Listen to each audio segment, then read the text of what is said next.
Film Nagar Deccan kitchen కూల్చివేతపై Daggubati కుటుంబానికి shock ఇచ్చింది Telangana high court.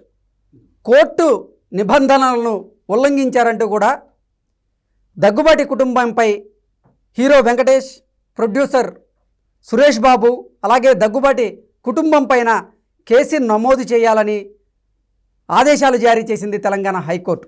ఇక ఈ అంశానికి సంబంధించి మనతో మాట్లాడేందుకు ప్రముఖ సినీ క్రిటిక్ దాసరి విజ్ఞాన్ మనతో ఉన్నారు. ఆయనతో మాట్లాడదాం.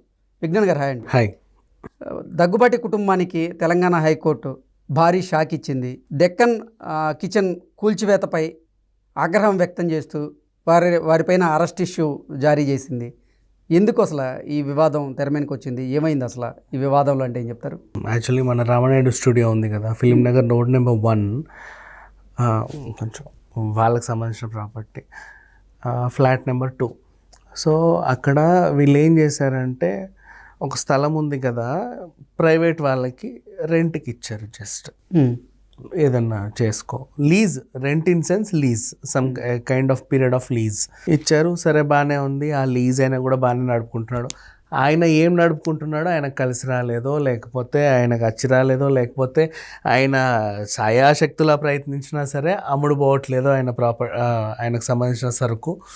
ఆయన ఏం చేశాడు, చూసి అరే ఏంటి ఇక్కడ ఈ బిజినెస్, ఏం పెట్టినా రన్ అవ్వట్లేదు, ఇది పెడితే అది రన్ అవ్వట్లా, అది పెడితే అది రన్ అవ్వట్లా, ఇది పెడితే ఇది రన్ అవ్వట్లా, ఎందుకు వచ్చిన గొడవ మనకి, ఇది లీజ్ పీరియడ్ ఏమో అంత ఉంది, ఇంకంత ఉంది, అప్పటి వరకు నేను సమర్పించుకుంటా ఉండాలి. ఏం చేద్దాం, సరే ఓ పని చేద్దాం, రెంట్ని మళ్ళీ బై రెంట్. ఇప్పుడు నువ్వు నా దగ్గర రెంట్ తీసుకున్నావు, నువ్వు ఇంకొకరికి మళ్ళీ రెంట్కి ఇచ్చుకున్నావు, జస్ట్ లైక్ దట్. వేరే వాళ్ళకి మళ్ళీ రెంట్కి ఇచ్చుకున్నాడు. ఆయనకు రెంట్ వస్తుంది, నాకు రెంట్ కడుతున్నాడు నెలకి. రే భలే కడుతున్నాడే వీడు, టైం టు టైం అనుకుంటున్నాడు, హ్యాపీ. కానీ వాడు ఎలా కడుతున్నాడు, వ్యాపారం చేసి కట్టట్లా. ఆ వ్యాపారం వాడికి అచ్చిరాక ఇంకోటికి ఇచ్చుకున్నాడు. ఆయన ఏం చేశాడు, హోటల్ పెట్టాడు, బాగానే ఉంది.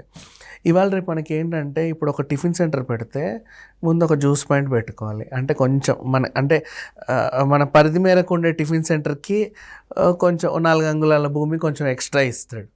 అక్కడ ఓ మూలకి ఒక జ్యూసు, ఓ పాన్ డబ్బా, లేకపోతే అటువైపు పోనీ సాయంత్రాలు ఏమైనా బేకరీల ముందనుకో పానీపూరిలో గినిపూరిలో ఏదో పెట్టుకుంటూ ఉంటారు. సో అట్లా ఆ పొడిగింపులు, ఎక్స్ట్రా పొడిగింపులు, ఆ ఎక్స్ట్రా పొడిగింపులు కూడా ఏం చేస్తున్నారంటే, ఒకప్పుడు అంటే క్యాజువల్ ఒక బండి పెట్టినా నడిచేది. ఏది మన ఈ ఫతేనగర్ ఫ్లైఓవర్, సనత్ నగర్ వెళ్తే, ఈ సండే మార్కెట్ వెళ్తే బండ్లు దొరుకుతాయి. జస్ట్ అట్లా పెట్టి అవగానే తాళం వేసుకొని అక్కడ పెడతాడు, లేకపోతే లాక్కుంటూ కొంపకు పట్టుకెళ్తాడు. ఒకప్పుడు అవి నడిచేవి. కానీ ఇప్పుడు అట్లా ఉండట్లా. ఎంత రిచ్గా ఉంటే, ఎంతైనా ఇంత స్థలమైనా సరే ఎంత రిచ్గా చూపించుకుంటే జనాలకి అంత ఆకర్షణ, వాళ్ళు అట్లా వస్తారు. ఇప్పుడు ఆల్రెడీ వీళ్ళు ఒక ఆయనకి లీజుకి ఇచ్చారు. ఆ లీజుకి తీసుకున్న ఆయన సరిగ్గా నడుపుకోలేకపోయాడు. ఆయనకు వచ్చిన అతి తెలివితేటలు అంటే, నేను ఇంకో 4 లీజుకి ఇచ్చాను అనుకో, ఆ రెంట్లు తీసుకొని ఇళ్ళకి కట్టేస్తా, అందులో 5-10 నేను మిగిలించుకుంటా. వ్యాపారానికి వ్యాపారం, వ్యాపారానికి మించి ఇంకో వ్యాపారం, అట్లా. కాకపోతే మన జిహెచ్ఎంసి వాళ్ళకి ఏంటంటే, ఎక్స్ట్రా కట్టడాలకి పర్మిషన్లు లేవు. అది మనకు ఉన్నదే విషయం. కానీ ఇక్కడ ఏమైందంటే, వీడు ఎవరికైతే ఆ లీజుకి తీసుకున్న ఇంకోడికి ఎవరికైతే ఇచ్చాడో వాళ్ళు, ఇప్పుడు ఫర్ ఎగ్జాంపుల్ టీ హబ్, ఊరికే బండి పెడితే ఛాయ్ తాగడానికి ఎవడు రాడు, వస్తారు. కానీ వీడికి అతెక్కువ, అంటే రిచ్ ఏరియా, అందరు నా దగ్గర సంథింగ్ నేను ఏదో చూపించుకోవాలి, ఏదో కట్టేస్తాడు అక్కడ, ఓ కళాఖండం, ఓ బాహుబలి సెట్ వేస్తాడు అక్కడ. పక్కన ఉన్న పానీపూరి వాడు కూడా ఓ పెద్ద సెట్ వేస్తాడు, ఎదురుగో దోషవాడైనా సరే ఒక సెట్ వేస్తాడు. అంటే సంథింగ్ లైక్ దిస్ ఏవో ఉండాలి ఆ కళాఖండాలు. అవన్నీ అక్రమ నిర్మాణాలే. అంటే అది నిర్మించడానికి మనకి పర్మిషన్ లేదు. అయినప్పటికీ ఇంతలో ఉన్నంత స్థలం వాళ్ళు ఏదో స్టైలిష్గా నిర్మించుకుంటారు. పైగా ఫిలింనగర్ ఏరియా కాబట్టి మనకి ఆర్ట్ డైరెక్టర్లు ఎప్పుడు అందుబాటులో ఉంటారు కాబట్టి ఇంకా అంతకు మించి కళాఖండాలు వస్తూనే ఉంటాయి. అట్లా ఆ లీజుకి తీసుకున్న ఆయన అవి చేసేసాడు, ప్రమోద్ కుమార్, ఏదో ఆయనకు కావాల్సినంత. ఇప్పుడు అసలు విషయానికి వస్తే, ఇప్పుడు ఈ ఫ్లాట్ 8-2-293/82/FA3 ఇది అసలు ఆ స్థలం యొక్క A to Z నెంబరు.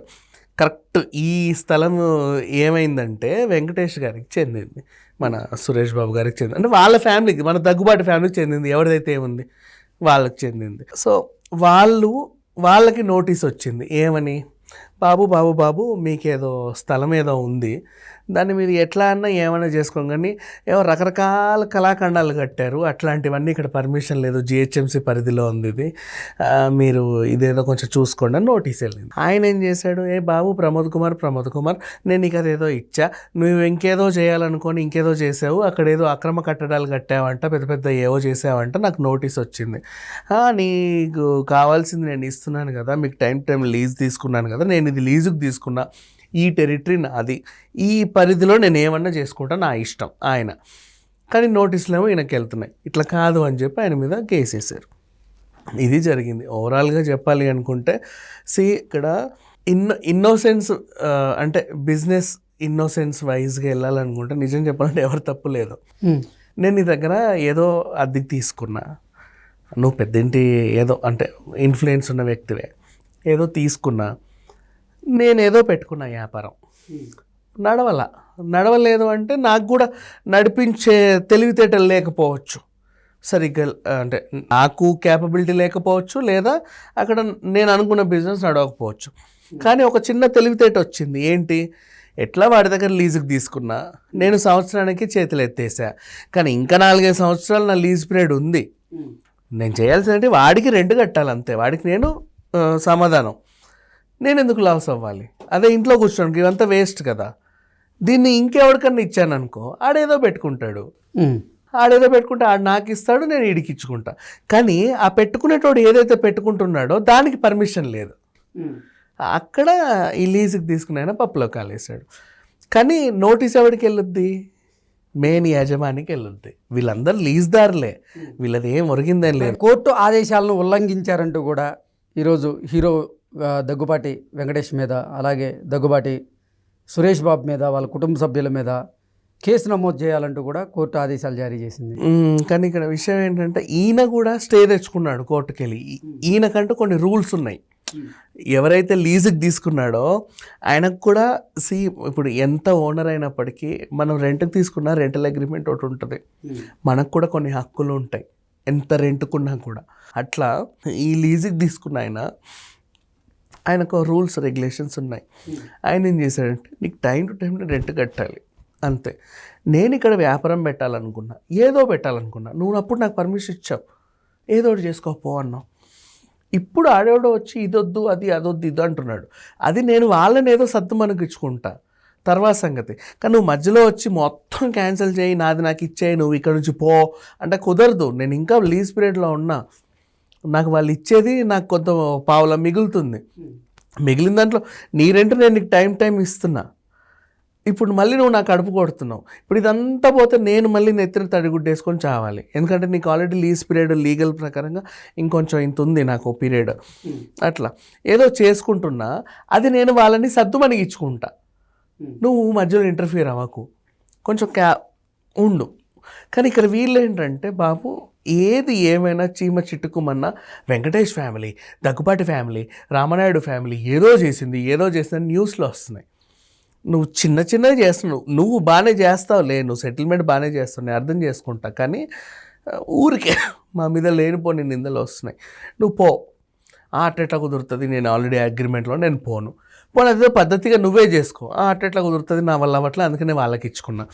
ఇట్లా ఒక సర్క్యులేషన్ నడుస్తూ ఉంది.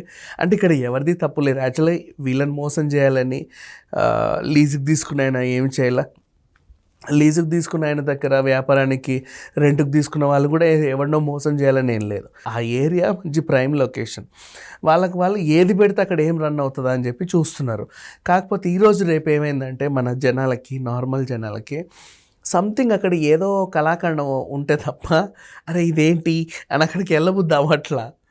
సో అంటే నార్మల్ బండి పెట్టుకొని వాడు ఏదో అమ్మితే జనాలు రావట్లా, చుట్టుపక్కలంతా రిచ్.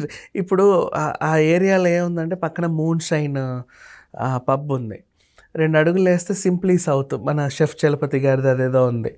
ఆ తర్వాత అవన్నీ అవే నార్మల్. ఆ రోడ్ ఆపోజిట్ చూసుకున్నా, ఎటు చూసుకున్నా మంచి మంచి కేఫ్లు, రెస్టారెంట్లు. ఇంకా ముందుకెళ్తే పక్కా లోకల్ వరకు మన మంజులక్ష్మి గారి ఇంటి అక్కడ వరకు అవన్నీ అంటే రిచ్ అన్నీ ఏవో ఉన్నాయి.